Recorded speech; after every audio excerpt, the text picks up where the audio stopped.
비가 내리겠습니다. 이규봉이었습니다. 5시 뉴스를 마칩니다. KBS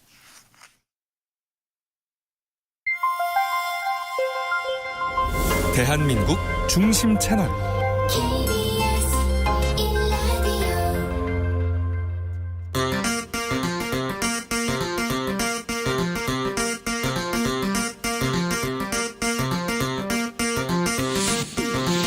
주진우 라이브.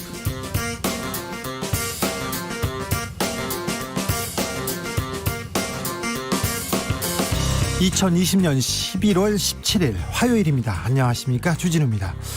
이명박 정부 시절 국정원으로부터 전방위적인 불법 사찰을 당한 사람이 있습니다. 광노현 전 서울시 교육감도 그 한 사람인데, 국정원을 상대로 내 사찰 파일 내놔라 소송을 냈었는데요. 만 3년 만에 대법원에서 정보를 공개하라는 판결을 내렸습니다. 국정원은 댓글 공작과 불법 사찰로 정치에 개입한 과거에 대해서 사과했습니다.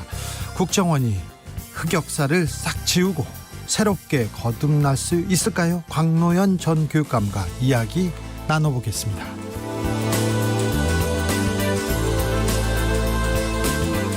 검찰 개혁은 지금 어디쯤 와 있을까요? 자꾸 터져나오는 추윤 갈등에 국민의 피로감은 쌓여가고 윤석열 총장의 지지도는 높아지고 있습니다. 왜 그런 거죠? 초지일검에서 특별히 법조 전문기자 모셔서 뜨겁게 토론해 보겠습니다. 식물국회, 일은 안 하고 뭐 하는지도 모르는 식물국회, 그런 얘기가 있었죠. 그런데 식물국회를 순식간에 동물국회로 만들었던 사건 기억하십니까? 국회 패스트트랙 사건. 작년 4월 일인데요. 재판이 진행 중입니다. 새로운 증언 속속 나오고 있습니다. 그런데 당시 최입의 의원을 감금해서 재판을 받고 있는 한 분이 지금 미국에서 1인 시위를 하느라고 법원에 못 돌아오고 있습니다. 법원에서는 구속할 수도 있다, 최후 통첩을 보냈습니다. 그날 국회의원회관 633호에서 어떤 일이 생겼는지 김은지 기자와 들여다보겠습니다. 나비처럼 날아 벌처럼 쏜다. 여기는 주진우 라이브입니다.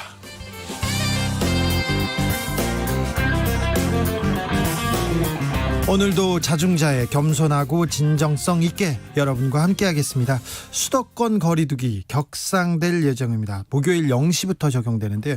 1.5단계가 되면 뭐가 달라지는 걸까요? 잠시 후에 정상근 기자에게 자세히 좀 물어보겠습니다. 오늘 하루 코로나 그리고 미세먼지 때문에 어떻게 보내셨어요? 코로나 때문에 미세먼지를 잊고 있었는데요. 아이고, 미세먼지가 이게 성큼 와 있습니다. 중국에서는 또 석탄, 석유 막 뗀다고, 겨울철 땔감을 떼기 시작했다고 해서 더 걱정입니다. 아무튼 서로를 위해서 약간 불편한 거는 조금 감수하고 배려하고 조금만 더 참고 이겨내야 됩니다. 많이 왔어요. 힘내셔야 됩니다. 오늘 저녁에 비 소식이 있으니까 집에 가실 때 안전운전 하시고요. 걱정입니다. 아무튼 이 비에 미세먼지 다 씻겨 나갔으면 하는 생각이 있습니다. 여러분의 오늘 저녁 소식 전해주십시오. 샵 9730이고요. 짧은 문자 50원, 긴 문자는 100원입니다. 콩으로 보내시면 무료입니다. 그럼 오늘 순서 시작하겠습니다.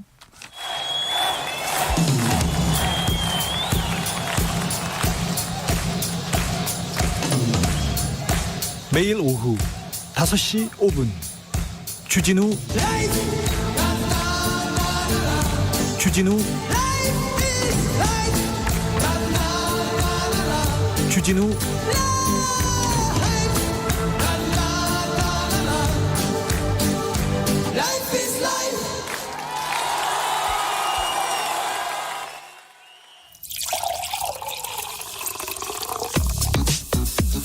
진짜 중요한 뉴스만 쭉 뽑아냈습니다. 주 라이브가 뽑은 오늘의 뉴스 주스. 정상근 기자 어서 오세요. 네, 안녕하십니까. 1885님께서 추윤 갈등 국민 필요라고요? 저는 하나도 필요하지 않습니다. 검찰개혁 끝까지 갑시다, 이렇게 얘기하는데 네. 뭐 싸울 일은 싸워야 됩니다. 안 싸울 일로 싸우면 좀 필요한데 싸울 일은 싸워야 됩니다. 검찰개혁 해야죠. 하기는 해야죠. 2380님 부천 춘희역 사거리 비와유 얘기합니다. 부천 비 오기 시작했습니다. 곧 서울에도 비가 올 것 같습니다. 한두 방울씩 떨어지고 있습니다. 떨어지고 있었어요. 네네. 들어오실 때? 네, 그렇습니다. 비가 아무튼 미세먼지, 초미세먼지 좀 쓸어갔으면 합니다. 오늘도 신규 확진자, 코로나 확진자는 200명을 넘었습니다. 네, 오늘 0시 기준 신규 확진자 230명입니다. 이 중에 국내 발생 확진자가 202명이나 되고요. 서울이 87명, 경기도가 38명, 인천이 12명 등 수도권에서만 137명이 나왔습니다. 국내 발생 확진자가 200명을 넘었네요. 네, 게다가 또 광주 18명, 전남 16명, 강원도 13명, 충남 9명 등 이 전국적으로 확산이 되고 있고요. 누적 확진자 수도 28,998명으로 어느새 3만 명을 목전에 두고 있습니다. 정부가 사회적 거리두기 상향 조정했네요. 네, 내일 모레 0시를 기해서 수도권의 사회적 거리두기 단계를 1단계에서 1.5단계로 격상하기로 했습니다. 강원도의 사회적 거리두기 단계도 함께 올리는 방안이 검토가 됐는데 일단 수도권만 상향을 하고요. 이 강원도는 추이를 좀 더 살펴보고 지자체 판단에 맡기기로 했습니다. 1.5단계로 상향되면 어떤 변화가 있는 거죠? 일단 이 수도권의 다중이용시설은 이 시설 및 업종에 따라서 이용 인원이 제한이 됩니다. 면적 4제곱미터당 1명만 이용을 할 수가 있는데요. 이 때문에 그 이번 주에 결혼하는 사람들이 뭐 다소 좀 피해를 입게 됐습니다. 이번 주부터요. 목요일 19일 목요일 그러니까 0시부터니까 주로 이제 주말에 많이 하죠. 이번 주말에는 영향을 받네요. 어떻게 받아요? 네, 아무래도 4제곱미터당 1명으로 제한되기 때문에 이게 예식장이나 식당 크기에 따라서 이용 인원이 좀 제한될 것으로 예상이 되고 있고요. 네, 그리고요. 그리고 클럽에서 춤을 추거나 이 노래방에서 물이나 무알코올 음료를 제외하고 음식을 섭취하는 행위가 금지가 됩니다. 네. 물론 이제 클럽 등도 4제곱미터당 1명으로 제한이 되고요. 그리고 50제곱미터 이상의 식당이나 카페는 이 테이블 간 거리를 1m 이상 거리를 둬야 되고요. 이 테이블 칸막이 혹은 가림막을 설치를 해야 합니다. 예. 놀이공원과 워터파크는 수용 가능 인원의 절반으로 인원이 제한이 되고요. 영화관, 공연장, PC방 등에서는 다른 일행간에도 좌석 띄우기를 해야 합니다. 상점, 마트, 백화점은 인원 제한이 없지만 마스크를 착용해야 하고 환기, 소독의 수칙을 잘 지켜야 합니다. 지금 한국 시리즈, 야구 한국 시리즈 하고 있는데 여기에도 영향을 미치겠네요. 네, 1, 2차전은 50%로 인원 제한이 있었는데 이번에 사회적 거리두기가 1.5단계로 올라가면서 이 고척돔에서 열리는 경기가 30% 관중만 입장이 허용이 됩니다. 예. 그리고 관중들은 마스크를 의무적으로 착용을 해야 합니다. 네. 그리고 학교는 이 무조건 등교 인원의 3분의 2 이하를 준수를 해야 합니다. 네. 사회적 거리두기 걱정입니다. 5476님이 저는 코로나 때문에 어차피 마스크 끼고 다니니까 미세먼지 걱정 안 했는데 KF94 껴야 할까요? 미세먼지 걸러진다는데 혹시 모르시는 분 계실까봐 알려드려요 하는데 KF80 이상 쓰면 효과가 있다고 합니다. 네. 그리고 코로나 백신이 나온다는 소식이 계속 나오고 있습니다. 임상실험 결과가 매우 좋다고 하니까 조금만 우리가 참아내야 될 것 같습니다. 김해공항 확장하겠다 이렇게 얘기했는데 사실상 백지화됐어요. 네, 오늘 오후 이 국무총리실 산하의 김해 신공항 검증위원회가 검증 결과를 발표했습니다. 지난 2016년에 이 동남권 신공항 수요를 놓고 박근혜 정부가 이런저런 검토를 한 끝에 기존의 김해공항을 확장하는 방안을 결정을 했는데 네. 그 과정에서 안전성에 대한 문제 그리고 절차적 하자가 있었다라는 의견이 제시가 됐고 계속 나왔었죠. 네, 그렇습니다. 이에 지난해 12월 검증위가 출범을 해서 약 1년 동안 검증한 결과 오늘 내놓은 겁니다. 네. 결과는 예상대로 근본적 검토 필요, 그러니까 사실상 백지화였습니다. 검증위원회는 김해 신공항 계획은 상당 부분 보완이 필요하고 또 안전, 환경 문제와 법제처 유권 해석을 검토한 결과 그와 같은 결론을 내렸다라고 밝혔습니다.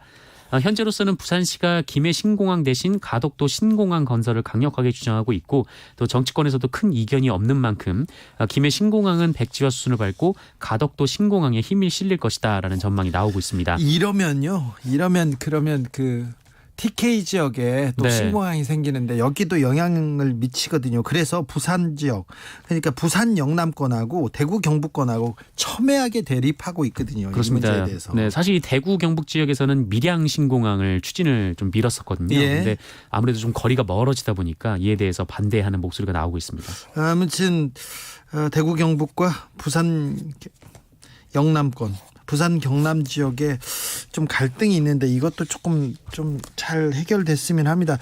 이를 두고 그래서 그런지 주호영 원내대표 그리고 김종인 비대위원장도 다른 목소리가 나와요. 네, 이 주호영 원내대표는 김해 신공항 백지화 과정이 월성 1호기 폐쇄 문제와 같은 문제가 있다라고 주장을 했습니다. 김해 신공항은 수년간의 논의 끝에 결정된 사안인데 이 내년에 있는 부산시장 보궐선거를 앞두고 정부 여당이 어떤 뭐 덕을 보기 위해서 무리하게 추진하는 거 아니냐라는 겁니다. 이거 선거용 아니냐 이렇게 얘기하죠. 그렇습니다. 이 반면에 김종인 위원장의 생각은 달랐는데요. 이 정부의 정책 일관성이 지켜지지 않은 것은 유감이라면서도 이 새로운 공항에 대한 논의가 시작된다면 가덕도 신공항에 대한 그 나름 적극적으로 강구할 수밖에 없다라는 입장을 밝혔습니다. 그래도 선거는 잘 치러야 되는 거 아니냐 이런 목소리로 들립니다. 네, 주호영 원내대표는 이 TK 지역구 예. 출신이죠. 그렇죠. 관훈 클럽이라는 데가 있어요. 언론인들이 모여서 있는 클럽인데요. 상도 주고 뭐 가끔 토론을 엽니다.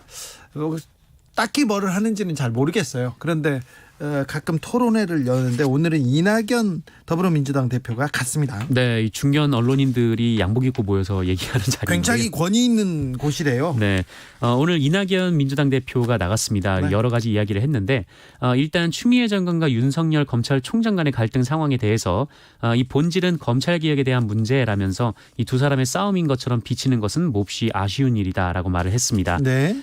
그러면서 윤석열 검찰총장은 정치적 중립 시비 등 논란을 불식시켜주는 것이 맞고 그러한 생각이 없다면 본인이 거취를 선택해야 한다라고 말을 했고요. 세게 말했어요. 네, 추미애 장관에 대해서는 스타일 쪽에서 아쉽다는 이야기를 듣는 것 아닌가 싶다라고 얘기를 했습니다. 스타일이 아쉽다. 네. 네, 이 정부의 부동산 정책에 대해서도 얘기를 했는데요. 이 성공이라고 말하기 어렵다라면서 이 주거 문제로 고통을 겪으신 국민들께 정말로 미안하다라고 했고요. 가장 뼈아픈 패착이라는 얘기도 있고 송구스럽다는 얘기를 계속했습니다. 네, 그렇습니다. 그리고 이 대권을 위해서 친문 세력의 눈치를 본다 이런 주장을 한 언론이 있었는데 이에 대해서는 특정 세력의 눈치를 보지 않는다라고 반박을 했습니다. 친문 세력 여기에서 소리치면 뭐 눈치를 볼 수밖에 없다. 정치인들도 이렇게 얘기하는데 이 질문이 좀 정확한 건지 좀 다른 의도가 있는 건 아닌지 좀 다른 생각을 하기도 합니다. 자, 김종인 비대위원장이 이명박 박근혜 두 전직 대통령과 관련해서 사과할 예정이라고 합니다. 네, 오늘 주호영 국민의힘 원내대표가 라디오 방송에 인터뷰를 했는데요. 여기서 김종인 위원장이 그 이명박 박근혜 전 대통령의 구속 등과 관련해서 대국민 사과를 할 것이다라고 밝혔습니다. 주호영 원내대표는 어제도 김종인 위원장이 그런 취지의 언급을 했다라고 했고요. 누차 뭐 그런 입장을 밝혔다고 했습니다. 네. 다만 지금 대국민 사과를 하는 것이 의미 있는지를 놓고 당 내부에서 갑론을박이 있다라고 했습니다. 당내에서는 사과하지 말자는 쪽도 많아요. 네, 맞습니다. 한쪽에서는 뭐 이미 국민한테 심판을 받은 만큼 사과는 필요하다라는 입장을 가진 분도 있고 또 상대가 집요하게 공격을 하는 마당에 이제 사과를 하는 것이 무슨 의미가 있느냐 뭐 이런 의견도 있다라고 주호영 원내대표가 말했는데요. 네.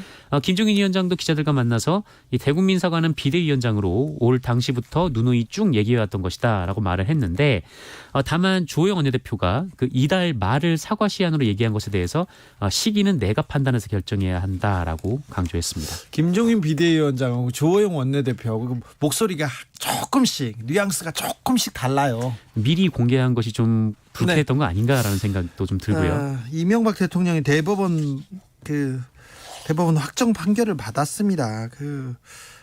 이 당에서 이명박 대통령의 당이지 않습니까? 그리고 친이계 의원들이 이명박 대통령을 옹위하고 그다음에 많은 좀 의혹들을 낳았고요. 이분들 좀 사과하는 게 맞지 않나 생각합니다. 이명박 대통령을 숭배하는 언론도 사과를 해야 되는데 언론에서는 이런 얘기는 안 해요. 네. 좀 불리하거나 좀 부끄러운 과거에 대해서는 그냥 무시하는 언론사 전략을 펼치고 있는데 이 부분에 대해서도 조금 자성이 필요한 것 같습니다. 네, 이 BBK 특검이 끝났는데 왜 자꾸 따져 묻냐라고 얘기를 했던 언론들의 논조가 기억이 납니다. 그렇죠. 일본인 방송인 사유리 씨가 있습니다. 사유리 씨가 비혼 출산을 결정했어요. 이게 저는 한국 사회에 큰 화두를 던진 거라고 생각합니다. 네, 그렇습니다. 방송인 사유리 씨가 출산 소식을 전했습니다. 예. 지난 15일 자신의 SNS에 사진 한 장과 함께 2020년 11월 4일 한 아들의 엄마가 되었습니다. 모든 사람들에게 감사한다고 전해주고 싶습니다. 지금까지 자기 자신을 위주로 살아왔던 제가 앞으로 아들을 위해서 살겠습니다. 라는 글을 썼습니다. 아이를 낳습니다. 네, 이 사유리 씨는 한국에서는 이 결혼한 사람만 시험관 아기가 가능해서 결국 일본으로 가서 정자은행에서 정자를 기증받아 출산했다라고 밝혔고요. 3.2kg의 건강한 남자아이를 출산했다라고 밝혔습니다. 네. KBS와 인터뷰를 했는데요. 아침에 일어나면 애가 옆에 없을까 봐 불안하다라는 말을 했고요. 요즘 낙태를 인정하라라고 했는데 거꾸로 생각하면 아이를 낳는 방법도 좀 여러 가지가 있다는 걸 인정을 하라 이렇게 얘기를 하고 싶다라는 취지로 얘기를 했습니다. 저는 방송에 나와서 사유리 씨가 그 예능에서 그냥 던지는 말들도 굉장히 좀 새겨들을 말이 많다는 생각을 좀 자주 했었어요. 그런데 네네. 이 문제에 사회적 논의가 필요합니다. 정부도 입장을 내놔야 된다고 생각합니다. 네, 오늘 머니투데이가 이 여성가족부와 보건복지부 측에 문의를 해서 기사를 썼습니다. 이 비혼모 등 다양한 형태의 가족에게도 이 난임을 적극 지원하는 것에 대해서 그 정부 입장이 뭔지 이렇게 물어봤는데 정부는 현재로서는 검토하고 있지 않다라는 입장을 밝혔다고 합니다.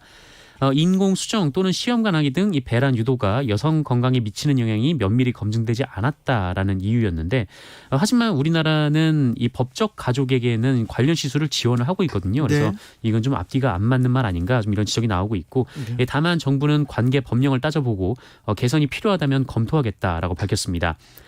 그리고 더불어민주당 한정혜 정책위 의장도 사유리 씨에게 축하드리고 아이도 축복한다라고 인사를 건넸고요. 그러면서 아이가 자라게 될 대한민국이 더 열린 사회가 되도록 우리 모두 함께 노력해야 한다라면서 국회가 그렇게 역할을 하겠다라고 밝혔습니다. 아이가 자라게 될 대한민국일지는 모르겠어요. 네네. 한국에서 키울지 일본에서 키울지는. 아무튼 사유리 씨 아이 축복하고요. 축하드려요. 건강하게 잘 커야 될 텐데 모르겠습니다. 사유리 씨가 아무튼 한국 사회에 던져진 이런 화두 조금 더 논의가 더 필요하지 않나 생각해 봅니다. 네. 문재인 대통령이 건설 현장 사고 줄여야 한다 이렇게 강조했네요. 네, 오늘 오전 국무회의를 주재한 자리에서 이런 얘기가 나왔는데요. 이 정부는 건설 현장 사망 사고를 획기적으로 줄이겠다는 강력한 의지를 가져주길 바란다라면서 건설 현장 사망 사고를 획기적으로 줄이기 위해서 예산과 인력 등 필요한 지원도 아끼지 마라라고 지시를 했습니다. 지난 13일이었던 전태일 여사 50주기를 언급한 뒤에 문재인 대통령은 우리 사회는 노동 존중 사회를 향해서 한 발 한 발 전진해 왔지만 아직 산업 현장에서는 산업재해로 노동자가 아까운 목숨을 잃는 일이 끊이지 않고 있다라고 말을 했고요. 이 중에 건설 현장 사고는 전체 산재 사망자 중 절반을 차지하고 이것은 또 전형적인 후진국형 사고로 대단히 부끄럽지만 우리 산업 안전의 현주소다라고 진단했습니다. 전형적인 후진국형 사고고요. 그리고 이게 OECD에서 가장 최고 수준의 산재 사고고 사망률 보이고 있어요. 이건 네. 진짜 부끄러운 일이고 바로 고쳐야 되는 일입니다.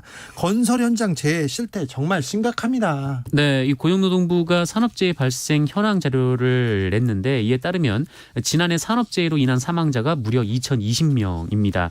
하루 평균 5.5명이 사망을 하고 있고요. 하루에 5명에서 6명이 일하러 갔다가 집에 못 들어옵니다. 네, 그렇습니다. 그리고 이 중 사고에 의한 사망자가 855명입니다. 그리고 여기서 50.1%인 428명이 건설업에서 나왔습니다. 예. 하루 한 명 이상이 건설 현장에서 사망을 하고 있다라는 건데 지난해보다 줄기는 했지만 이 지난해보다 건설 현장도 줄었거든요. 예. 그러니까 현장 안전이 강화된 것이 아니라 공사 수가 줄어서 사망자도 줄었을 뿐이라는 겁니다. 예. 게다가 뭐 이 사망 내용도 참 참담한데 이 안전장치만 잘해도 방지할 수 있는 추락사가 무려 347명이나 됩니다. 하루에 한 명씩. 네네 그렇습니다. 그 문재인 대통령이 강조한 이 중소 건설 현장에서 75%가 발생을 했습니다. 대기업에서도 하청을 줍니다. 그래서 대기업 건설사에서도 많이 이런 사고가 나는데 사고가 나지 않습니까? 그러면 잠깐 멈췄다가 조금 이따 또 일해요. 거기서. 네네 아무런 제지 없이 그냥 또 일해요. 사람이 죽었는데. 그렇습니다. 지금도 그래요. 저도 며칠에 한 번씩 저도 이런 소식을 접하고요. 제보 받습니다. 이런 후진국형 정말 이런 진짜 미개한 사고 사회라고 해야 되나요? 이 부분은 이런 구조는 바꿔야죠. 정부에서 그리고 국회에서 법안을 내서 이런 그 사고를 내면 그 현장 책임 묻겠다, 사장한테 책임 묻겠다 얘기는 하는데 안 바뀝니다. 왜 안 바뀌는지 진짜 답답합니다. 좀 지켜보겠습니다. 네. 전세 상황 매우 불안합니다. 그 제 주변 사람들도 전세 사는 사람들 굉장히 답답하다는 사람도 많고요. 자꾸 지금 서울에서 외곽으로 아니면 교외로 지금 밀려 나간다고 얘기하고 있습니다. 내일 모레 대책이 발표된다고 합니다. 네, 원래 내일 발표 예정이었는데 하루 연기될 가능성이 커졌습니다. 이 대책 발표를 통해서 정부는 최근 급등세를 보이고 있는 전세난을 해소하기 위한 공공 물량 확보를 위해서 한국토지주택공사, 서울주택도시공사 등 공공기관이 현재 공실인 이 다세대 다가구, 단독주택, 아파트 등을 매입해서 전세로 공급하는 방안을 검토하고 있습니다. 정부가 그러니까 집을 사서 방을 사서 전세로 전세를, 내놓겠다는 네, 건가요? 그렇습니다. 기존의 LH, SH가 해오던 뭐 사업이긴 한데 이 사업을 이제 확장하겠다라는 거고요. 그리고 비어 있는 공공 임대주택에 대한 입주 자격 완화 등도 발표가 될 수 있을 것으로 예상이 되고 있습니다. 관건은 재원 마련인데 이 김현미 장관은 지난 9일 그 예결위에 출석을 해서 전세 임대는 이미 정부 예산에 잡혀 있고 LH에 그 정도 사업할 정도의 자금력은 확보돼 있다라고 밝혔습니다. 주스 정상근 기자 함께했습니다. 감사합니다. 고맙습니다. 네. 정부의 발표가 좀 시장에 영향을 미쳐야 될 텐데 나올 때마다 좀 다른 쪽으로 튀는 경향이 있어서요. 좀 걱정이 됩니다. 우리 그 공무원들께서도 장관께서도 좀 이런 상황도 좀 유념해 주시기 바랍니다. 6644님은 전라북도 서쪽 군산 근처인데 비가 꽤 쏟아져서 하늘이 맑습니다. 비가 쏟아지고 맑은 하늘을 볼 수 있게 됐으면 좋겠어요.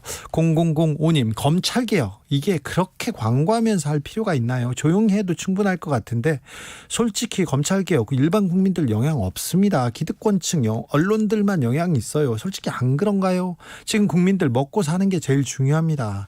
정확한 방향성 없는 정책들, 말만 그럴싸한 정치인들의 말들, 이제는 지지층들도 지친 것 같습니다. 현실은 당장 내 삶이 어렵다는 겁니다. 얘기했는데요. 먹고 사는 게 제일 어렵죠. 중요하죠. 그리고 나서 검찰개혁도 얘기하는데 근데 지금 뭐 경제나 모든 현안을 검찰 개혁 문제가 이렇게 조금 덮어버리는 것 같아서 좀 안쓰럽기도 하는데요. 네, 경제 살리기도 하고 검찰 개혁도 하고 잘하겠죠. 잘하리라고 또 응원하고요. 이렇게 좀 따끔하게 말씀해 주십시오. 그러면은 올바른 방향으로 가지 않을까 생각합니다. 1545님 검찰 70년 적폐를 개혁하려니 법무부 장관과 윤석열 검찰총장이 대립하는 것은 피곤하다고 느끼는데 어차피 개혁하려면 좀 시끄러워야 한다고 생각합니다. 아니 좀 조용히 하라는 분들도 있고 시끄럽게 해야 된다는 거. 개혁은 순식간에 신속하게 조용히 빨리 이렇게 해야 된다는 사람도 있고 어차피 개혁은 싸우는 거야. 이게 민주주의입니다. 이게 민주주의니 좀 불만이 있고 좀 마음에 안 들더라도 좀 지켜봐 주시고 그래 잘해라 이렇게 응원도 하시고 잘못하면 잘못한다 이렇게 얘기하시면 잘 될 거예요. 자, 깨어있는 시민들이 지켜보지 않습니까? 그러면 잘합니다. 안 그러면요 자기 멋대로 합니다. 팽수사랑님이 회사는 왜 재택 안 할까요? 사무실에 사람 너무 많아서 불안합니다. 그러게요. 지금 외부에 사무실에서도 그렇고요. 뭐 술집이나 식당에 사람들이 많아서 불안합니다. 조금 조심해야 됩니다. 이번 주는 조심해야 됩니다. 교통정보 알아보고 가겠습니다. 막힐까 걱정이네요. 임초희 씨. 네, 이 시각 교통정보입니다. 남쪽 지역 중심으로 비가 오고 있습니다. 빗길 교통안전에 유의하시고요. 지금 경부고속도로 서울 방향은 금강나들목이 옥천 3터널 부근에서 하는 작업으로 밀리고요. 이후 수월하다가 안성분기점에서 교통량 늘었습니다. 좀 더 가서는 오산 부근 2, 3차로에서 사고를 처리하고 있는데요. 처리 작업 여파로 막히고 있습니다. 얼마 못 가 다시 동탄에서 짧게 막히다가 기흥동탄부터 수원, 판교, 달래내 부근에서 반포 쪽으로 지나기 어렵습니다. 반대 부산 쪽으로는 한남부터 서초, 신갈에서 수원까지 밀리고요. 대전 부근에 사고가 있습니다. 대전요금소 진출로 2차로고요. 사고 지점이 9분길이라 조심해서 지나셔야겠습니다. 서해안고속도로 서울 방면 정체는 서평택 부근부터 시작돼서요. 화성휴게소 쪽으로 14km 구간이고요. 다시 매송휴게소부터 용담터널, 일찍과 금천 사이 정체 살펴집니다. KBS 교통정보센터였습니다. 주진우 라이브.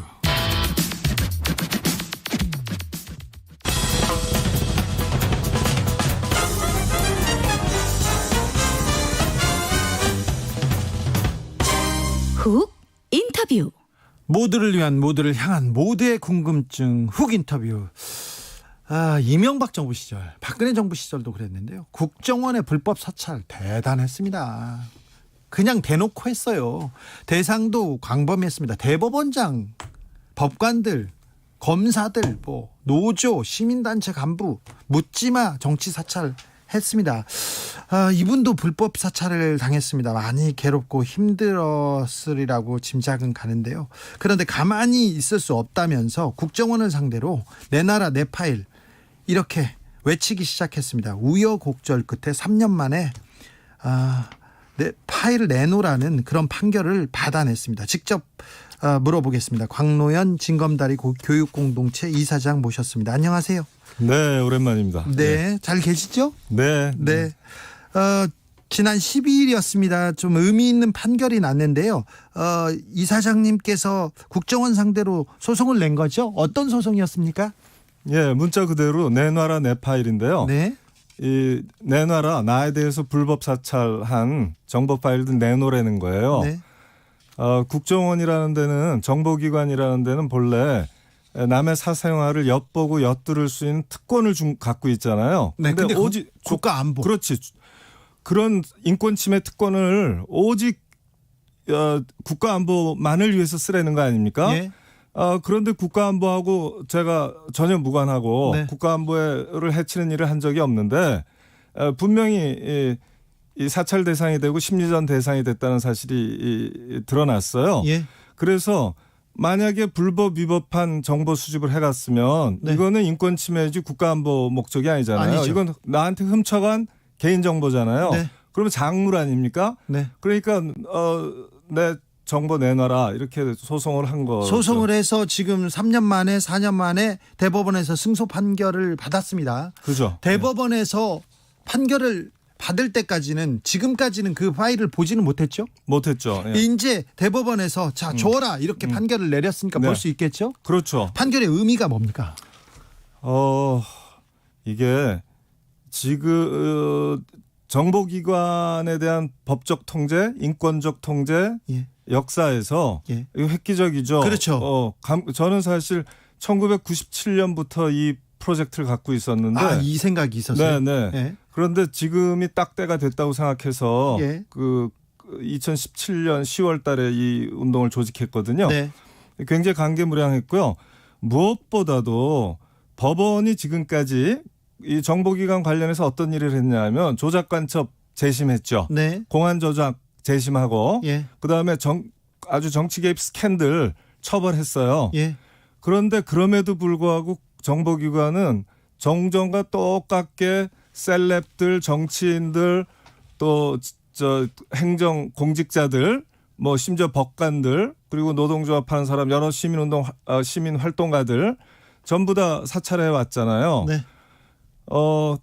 그런데 이제 드디어 법원이 이 정보 수집 아무렇게나 못한다. 네. 국정원이 정보 수집하는 거 수집한 게 과연 국가안보 목적이었는지 아닌지 내가 당신들이 수집한 정보 내놓으라고 하면 갖고 오면 내가 판단하겠다. 예. 이렇게 얘기한 거예요. 네.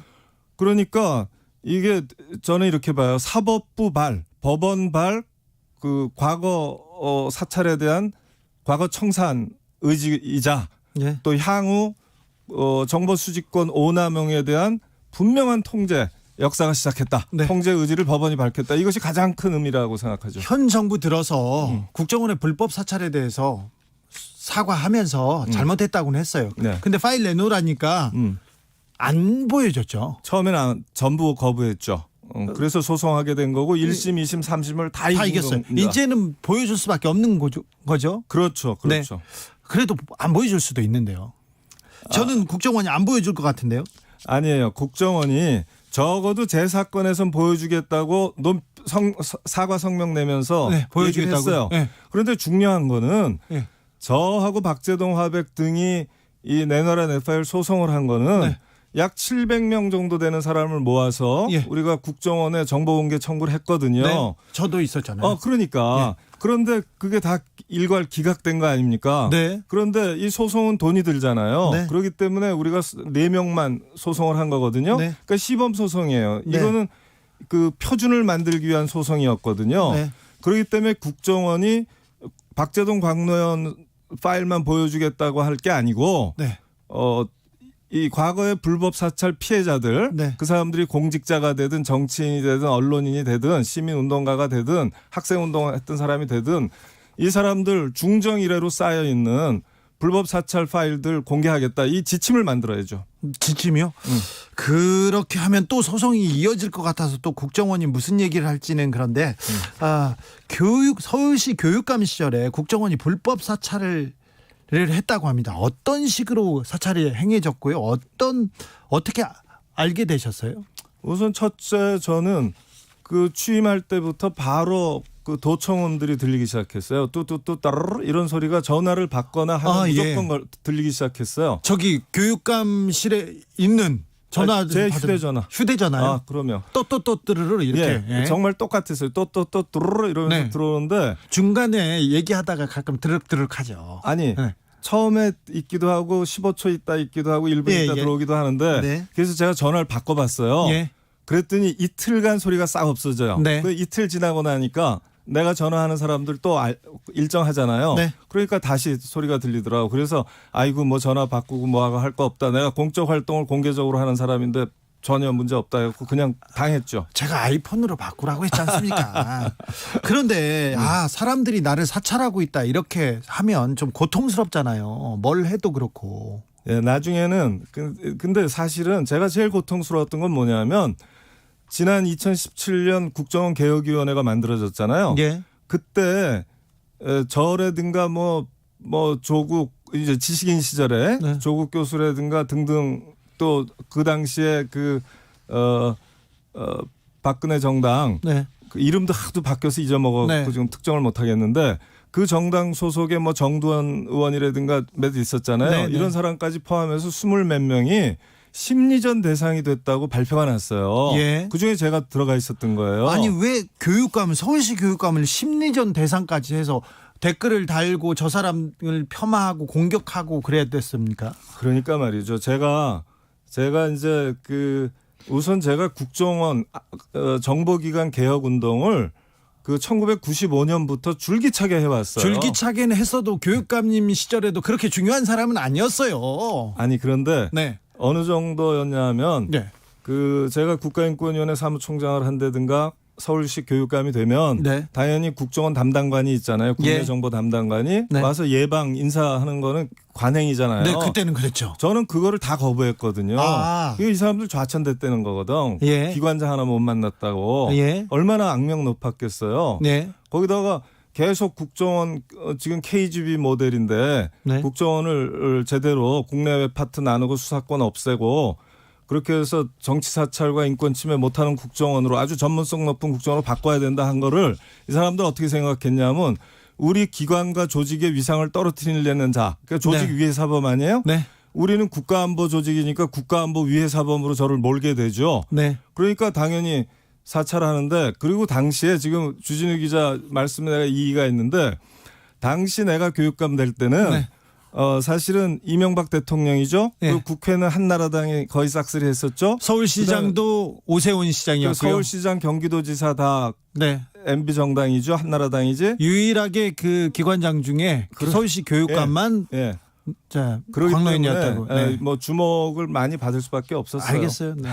그렇게 중요한 사람이 아니라고 했던 건 제가 사과하겠습니다. 근데 국정원이 정권이 바뀌고 국정원이 개혁하겠다고 했으니까 공개를 했어야 되는데 하고 어디까지는 과거에 대해서 단절하겠다는 의지를 보였어야 되는데 그 의지가 좀 부족하죠. 그게 좀 아쉬운 거예요. 이번에 이제 허정숙 님도 지금 국정원은 어떤가요? 이렇게 물어봐요. 그러니까 지금 국정원 2017년 7월인가요? 네. 국정원장이 바뀌면서 서훈 국정원장이 네. 선언하잖아요. 네. 당시에 우리가 정치 사찰 부서 해체한다. 네. 그리고 기관원 출입 금지한다. 네. 안 그리고 하겠다고 했어요. 심지어 과거 사찰 기록을 봉인해서 사용하지 않겠다고 선언해요. 예. 이 세 가지 실천 중이라고 저는 믿어요. 네. 그런데 그것만으로는 어렵죠. 안 되는 것이 우선 우리 국민들은요. 알 권리가 있습니다. 네. 과거에 국가안보 전문기관으로 만들어서 프라이버시권 침해까지를 용인하면서 엿보고 엿들을 권한을 오직 국가안보 목적을 위해서 줬는데 완전히 국민감시기관이자 정치사찰기구로 타락했잖아요. 네. 이 타락의 전모, 이 타락의 기제 그리고 제도 개선책을 진짜 만들어야 되거든요. 네. 그러니까 국정원 그 개혁위원회만 하더라도 과거에 떠들썩한 사건들 사건 중심으로 갔거든요. 예. 근데 알 권리를 충족시키지 못하고 재발 방지 의무에 해당하는 것들이 미흡하죠. 네. 그래서 특히나 과거 사찰 기록 우리 주진우 기자도 굉장히 쌓여 있지 않습니까? 많아요. 저 이루 많아요. 말할 수 없으시잖아. 네. 그다음에 우리 양승태 대법원장님 같은 분도 다 사찰 당했잖아요. 그러니까요. 그 정도 드러났잖아요. 사람들도요. 그러니까 너나 할 것 없이 사실은 이 정보공개 청구를 안 할 수가 없는 것이고요. 네. 그리고 그 산더미 같이 쌓인 과거 사찰 기록들 폐기할 건지 네. 이거 사회적 합의를 이끌어내 갖고 특별법 만들어야 돼요. 대법 판결로 이제 불법 사찰한 내용들 이제 공개해야 된다는 얘기가 이 판결이 내려졌습니다. 근데 국정원이 거부하면 어떻게 돼요? 국정원이 이제 거부하지는 않겠죠. 법적으로 이제 공개하라고 했으니까. 자, 모든 국민이 내가 사찰당한 국민은 이제 내 정보를 받을 수 있는 거죠. 그런 권리가 있는 거죠. 그렇죠. 적어도 이렇게 말씀드릴게요. 저 사건이 다룬 거는 저는 사실 1991년 이래로 공적 활동을 했는데 네.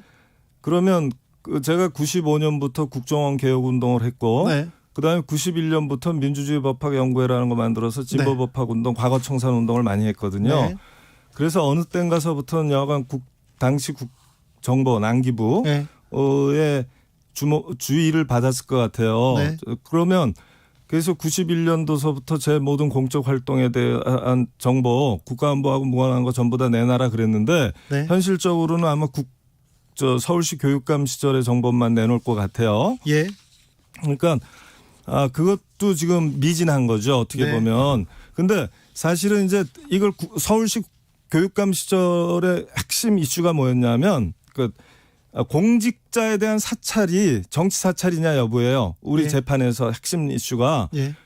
공직자에 대한 사찰은 아니라는 정치 사찰이라는 겁니다. 그래서 금지된다는 거야. 그러면 우리 국정원 개혁위원회에서 이재명 당시 성남지사, 김영배 당시 성북구청장, 복귀한 당시 아산시장 등 34명의 기초단체장에 대해서 사찰이 이루어진 사실을 밝혀냈거든요. 네. 그래서 수사 의뢰까지 했어요.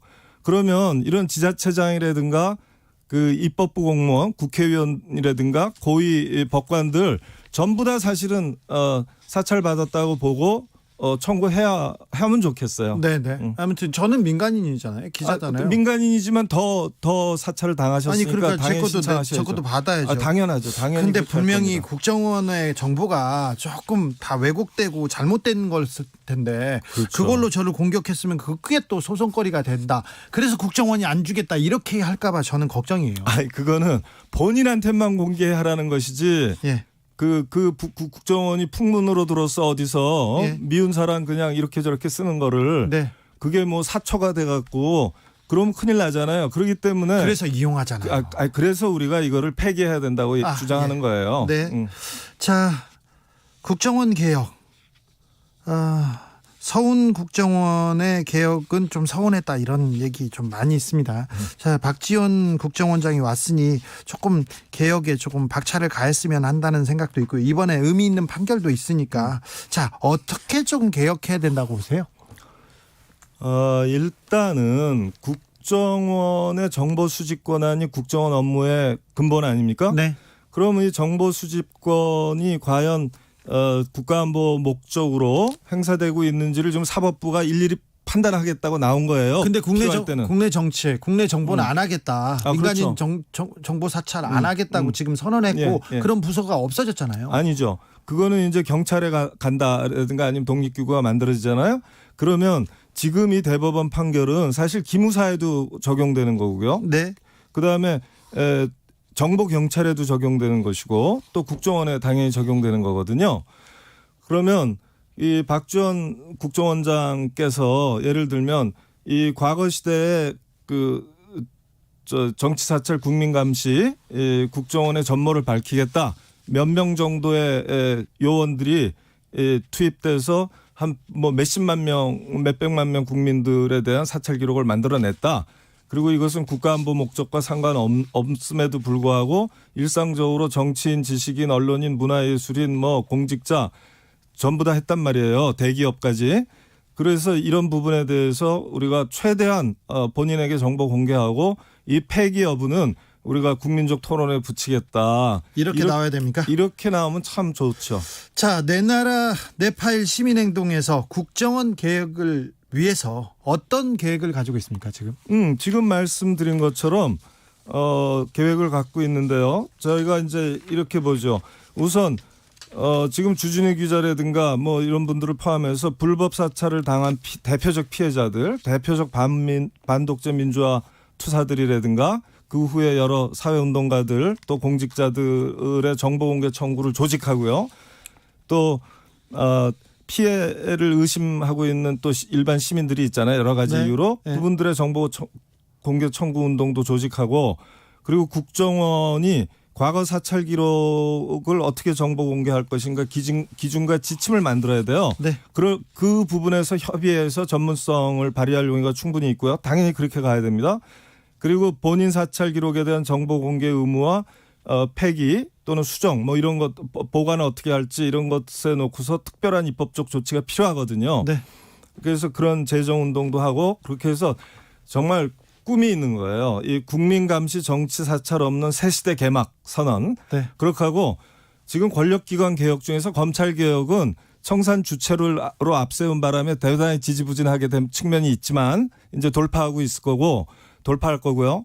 국정원 개혁은 사실 국정원은 과거 국정원장 3명이 줄줄이 구속됐을 만큼 치도곤을 맞아서 그래도 어느 정도는 가고 있는 건데 지금 제가 말씀드린 부분에 보완이 된다면 우리가 정보기관으로부터의 인권 침해 걱정 안 하고 사는 진짜 성숙한 민주사회로 진입할 수 있다 이렇게 생각합니다.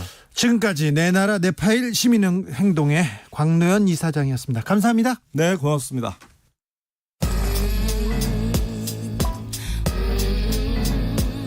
나비처럼 날아 벌처럼 쏜다.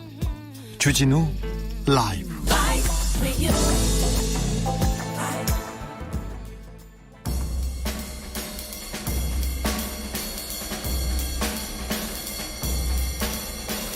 느낌 가는 대로 그냥 고른 뉴스 여의도 주필.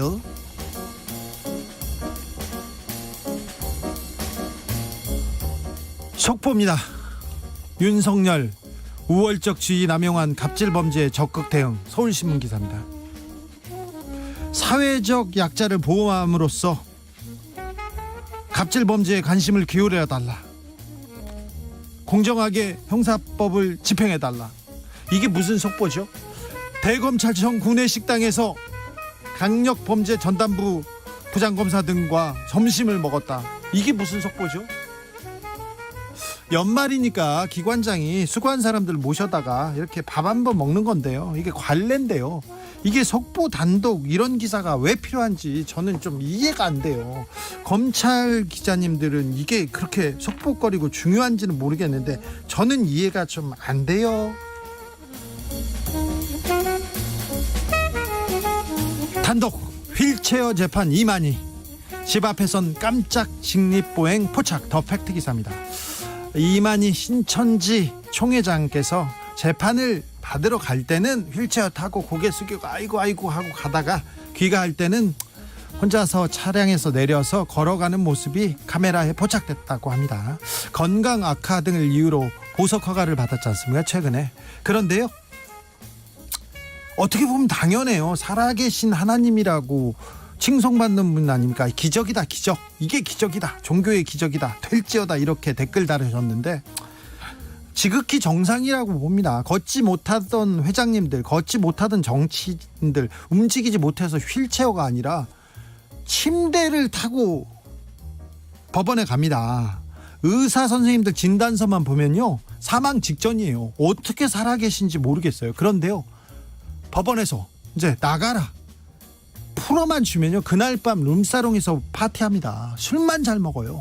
아니, 진단서 보면 돌아가시기 일보 직전인데 술만 잘 먹어요. 그런데 뭐 구치소 감옥에 가면 힘들겠죠. 네, 근데 아무튼 휠체어 재판 깜짝 직립보행. 네, 그냥 그렇다고요. 삼성과 소송 비용 200억. 일반 중소기업이면 버틸 수 있었을까? 한겨레 기사인데요. 이종호 서울대 교수가 2001년에 특허를 받는 물질이 있었어요. 스마트폰이나 태블릿 PC에 쓰이는 3차원 트랜지스터 기술이라고 하고 굉장히 중요한 기술이었나 봐요. 근데 삼성이 그동안 그냥 기술 사용권 얻어서 쓰면 되는데 이걸 무시하고 자체 기술이라고 계속 무단으로 사용했습니다. 특허 기술은 이 교수한테 있는데, 그런데 이 교수가 경북대에 계셨거든요. 경북대에 있었는데 경북대가 갑자기 특허 소유권을 주장을 해요, 이 교수한테. 왜 그런가 했더니 삼성전자가 뒤에서 조정했답니다. 그러니까 안 들어주니까 특허 침해 소송을 해서 업무상 배임으로 이 교수를 형사 고소하기도 했답니다. 물론 무혐의였죠. 삼성전자는 산업통상자원부, 그러니까 정부한테 요청해서 이 산업기술 무단 유출 혐의로 이 교수를 조사하기도 했어요. 그러니까 정부가 삼성 편을 들어가지고 이 교수 특허권자를 괴롭히기도 했어요. 결국 미국에서 재판을 받고 그래서 애플한테도 받고 다 이겼어요. 결국 소송에서 이기자 합의를 했다고 합니다. 약 한 2천억 원 가량의 배상액이 나왔는데 대략 절반 수준에서 합의를 했다고 이렇게 합니다. 소송에 나서는 동안 지금 2001년에 기술을 받았고 2020년이 됐는데 10여 년 동안 굉장히 어려웠대요. 소송 비용도 한 200억 원 가량 들어갔대요. 그런데 이 다른 중소기업은 버티지 못했을 거다. 그리고 인텔이나 애플 등 외국 회사에서 사용료를 줘서 그나마 끝까지 버텼다는 얘기를 합니다. 그래서 한국 대기업들의 중소기업 기술 탈취가 얼마나 만연했고 그게 얼마나 어려웠는지 한겨레가 집중 분석했습니다. 좀 안타까웠어요, 기사를 보면서.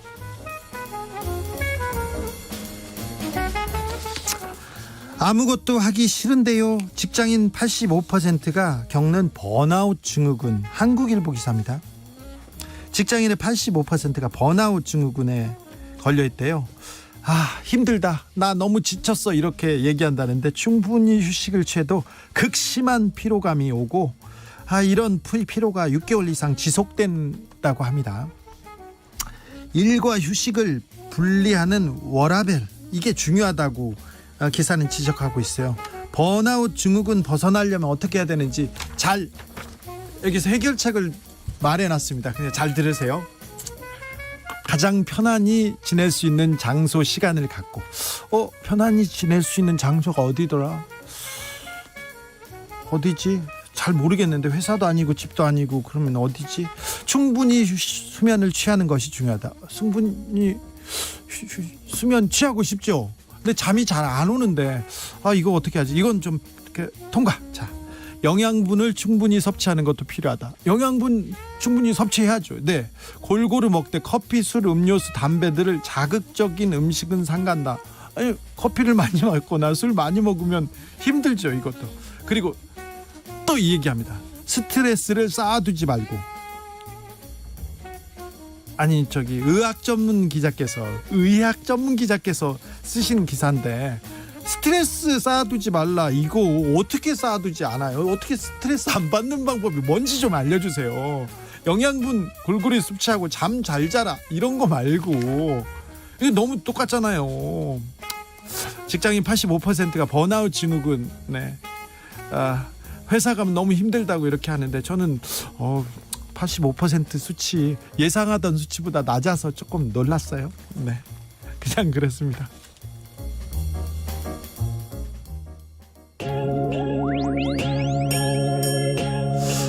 직장인들은 힘들죠. 회사 가기 힘들죠. 네, 다 고생이 많다는 거 알고 있습니다. 코로나 때문에 더 힘든다는 거 알고 있습니다. 자, 힘내주십시오. 이번 주만 잘 버티면 더 괜찮아집니다. 2081님이 자영업자들은 더 힘들어요. 번아웃, 그거 몰라요. 그러는데 그것도 있죠. 저 요새 자영업자들 정말 힘든데 힘내 주십시오. 트와이스의 Cheer Up 들으면서 저는 잠시 쉬었다가 6시에 돌아오겠습니다.